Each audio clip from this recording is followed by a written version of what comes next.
Well, thank you. Thank you very much for inviting me to speak this afternoon in the closing part of this seminar.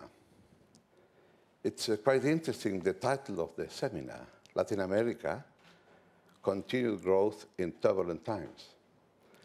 And it's true that turbulent times normally are Latin American times. That is the reason why the G20 decided now, for the first time, to invite 3 major Latin American countries, just in case that we have something to say about crisis.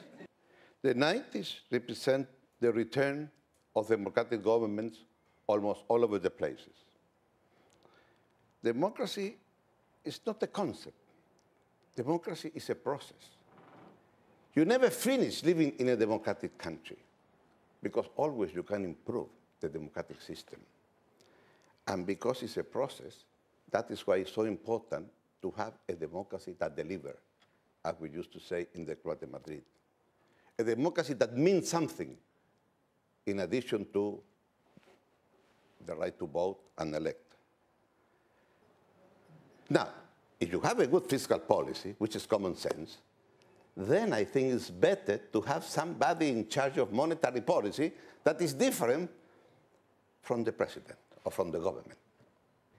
If there is a firm that is in an activity that you cannot go bankrupt because the system will melt down, then I think that that firm and that system, some kind of regulation is going to be required.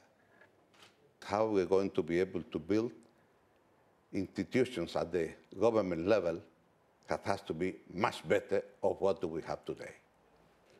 I think that the region is going to be successful in order to defeat poverty.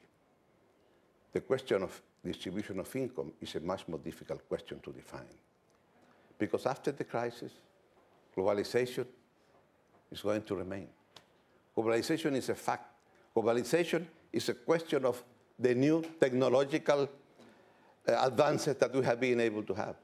Geography is a different thing in today's world. And therefore, globalization is here to stay. But globalization, what are going to be the rules of globalization? Who is going to establish the rules of globalization? The multilateral institutions. And I think that the most serious problem in the region is the outcome of what's going to happen in Mexico.